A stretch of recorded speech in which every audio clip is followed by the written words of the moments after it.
नमस्कार बच्चों, मैं doctor Jitendra Kumar Marothia, associate professor इतिहास विभाग, सम्राट पृथ्वीराज चौहान राजकीय महाविद्यालय अजमेर। तृतीय वर्ष कला, प्रथम प्रश्न पत्र, आधुनिक भारत का इतिहास। और यही पेपर ऑनर्स में भी है, 10th पेपर है तृतीय वर्ष ऑनर्स के लिए। हम बात कर रहे थे आधुनिक भारत के उस अंतराल की, उस पीरियड की जो वर्तमान भारत की नींव को निर्धारित करता है, राष्ट्रीय आंदोलन। गत वीडियो में मैंने बताया था कि 1885 में भारत में राष्ट्रीय कांग्रेस की स्थापना हुई, एओएम ने स्थापना की।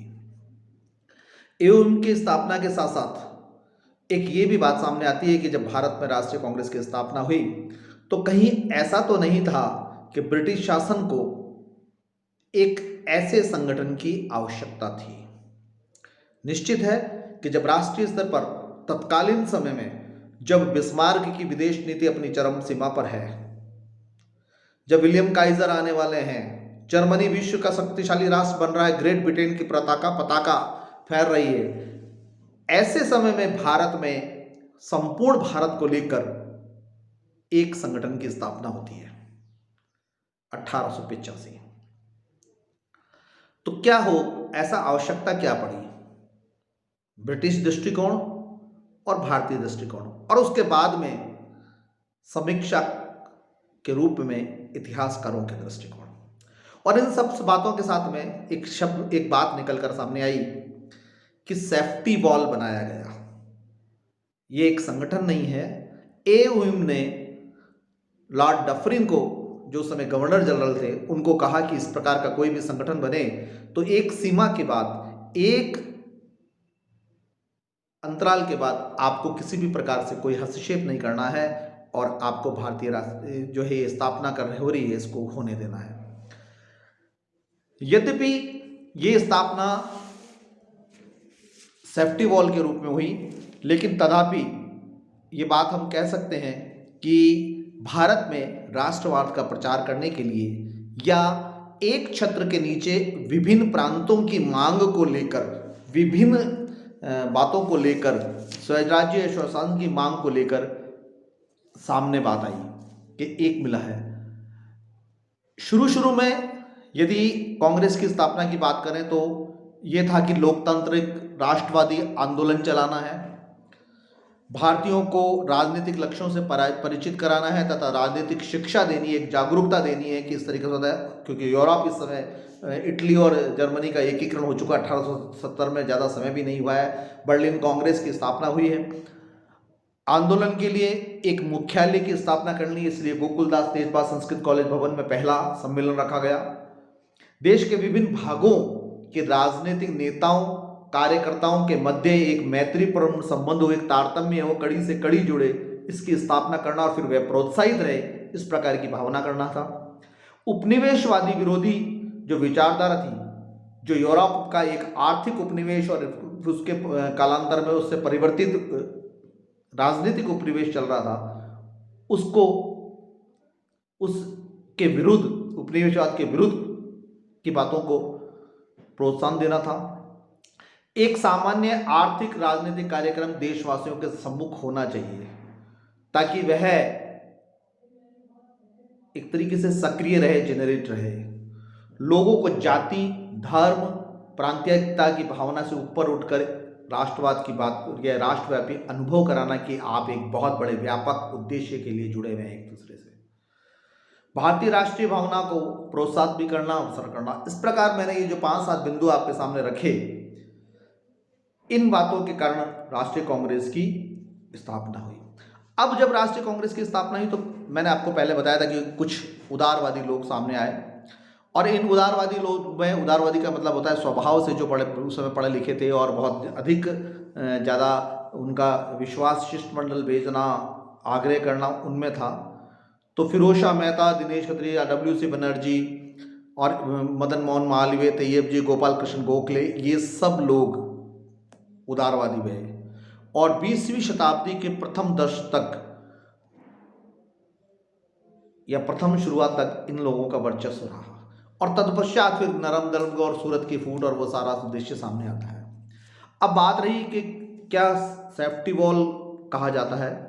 ये निश्चित है कि सेफ्टी वॉल कहा जाएगा, क्योंकि प्रारंभिक स्थिति में उद्देश्य कुछ हो सकते हैं दीर्घकालीन किसी भी संगठन के निर्माण के, लेकिन याद रहे, स्मरण रहे कि जब उस स्थिति आती है और उसका संगठन का निर्माण होता है, तब सीधी सी बात आती है कि कुछ ना कुछ संगठन निर्माणकर्ताओं का अपना निजी स्वार्थ भी रहा होगा।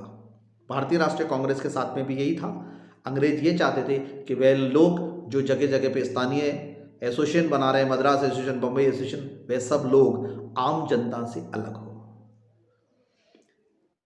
इन एसोसिएशन के नेता ये चाह रहे थे कि उनको एक मंच मिले, एक जगह वे एकत्रित हो। सुरेंद्रनाथ बनर्जी वगैरह है में से थे, लेकिन इस प्रकार का संपूर्ण भारत में एक छत्र के नीचे आने का उनका काम पूरा नहीं हो पा रहा था। अतः ये उन्होंने भी, यानी भारतीय नेताओं ने भी ये उनको स्वीकृति प्रदान कर दी। कालांतर में आज 100 वर्ष बाद हम कितना भी कुछ भी समीक्षात्मक इतिहास लिख ले, लेकिन ये इस बात को नकारा नहीं जा सकता। एक राजनीतिक शास्त्र, सामाजिक शास्त्र और इतिहास के विद्यार्थी होने के नाते ये स्पष्ट है कि कोई भी संगठन जब बनता है या उसका निर्माण होता है तो उद्देश्य कुछ और होते हैं, और धीरे धीरे परिस्थितियों के अनुसार समय के समानांतर उसके उद्देश्यों में परिवर्तन होता रहता है, संशोधन होता रहता है, और तभी उसकी सार्थकता भी है। अब धीरे धीरे संगठन उदारवादियों के पास में आने लगा। अब उदारवादियों का जो है वो ये चाहते थे, क्योंकि 1858 में 1861 में 2 एक्ट पास हुए थे, तथा उनका ये भी था कि वे संवैधानिक सुधार और अधिप्रचार में ध्यान रखें। व्यवस्थापिका में जितना अधिक संवैधानिक सुधार ला सकेंगे उतना अधिक कार्य अच्छा होगा। दूसरा, ब्रिटिश सरकार का इस समय में, जबकि ऐसा लग रहा है कि जर्मनी नाविक शक्ति की तरफ बढ़ रहा है यूरोप में, और स्मरण रहे कि जब हम विश्व का इतिहास पढ़ेंगे तो विश्व के इतिहास में एक सीधी सी पंक्ति आती है ब्रिटेन की विदेश नीति की सोच, कि यदि किसी भी यूरोप के राष्ट्र ने अपनी नाविक शक्ति का प्रसार करने का प्रयास किया है तो ब्रिटेन उसको सीधा सीधा अपना दुश्मन समझता है, शत्रु समझता है। अर्थात ब्रिटेन अपनी यूनिक आर्मी, नेविल के दम पर ही सारा राज करता था, और फ्रांस को भी उसी ने भारत में इसी तरीके से पराजित किया था। ठीक इसी समय में जब वह नाविक शक्ति का अपना विकास कर चुका था, आर्थिक चीजें चाहिए होती हैं, और आर्थिक भारत से जा रहा था। इसी का विरोध उदारवादियों ने किया कि ब्रिटेन साम्राज्यवाद की जो राजनीतिक जो है वो आर्थिक नीति है। देखिए, व्यापार करने आए, व्यापार करने के बाद में राजनीतिक सत्ता स्थापित की, और राजनीतिक सत्ता स्थापित करने से वापस व्यापार की तरफ बढ़े, यानी अब लीगल तरीके से।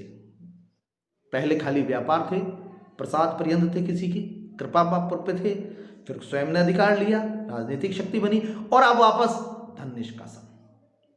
इस आर्थिक नीति के विरोध में उन्होंने जबरदस्त तरीके से विरोध किया। और हम देखते हैं कि 1885 से 1892 के बीच में जो संवैधानिक सुधार हुए उसमें सीधा सा ये था कि परिषदों का विस्तार किया जाए, भारतीयों को उसमें स्थान दिया जाए, परिषदों में सुधार जैसे लिया जाए, स्थानीय स्तर पर कोई शासन पद्धति लागू किया जाए, और ये सब था। और इसलिए 1892 का एक्ट भी पास हुआ। सामान्य प्रशासनिक सुधार हेतु उदारवादियों के प्रभाव भी दर्ज हुए, लेकिन उग्रवादियों और उनके बीच में कुछ मौलिक अंतर थे। उन बातों को मैं आपको अगले अध्याय में बताऊंगा। और आज मैंने उदारवादियों के बारे में आपको ये थोड़ा संक्षिप्त में देने की प्रयास किया है। धन्यवाद।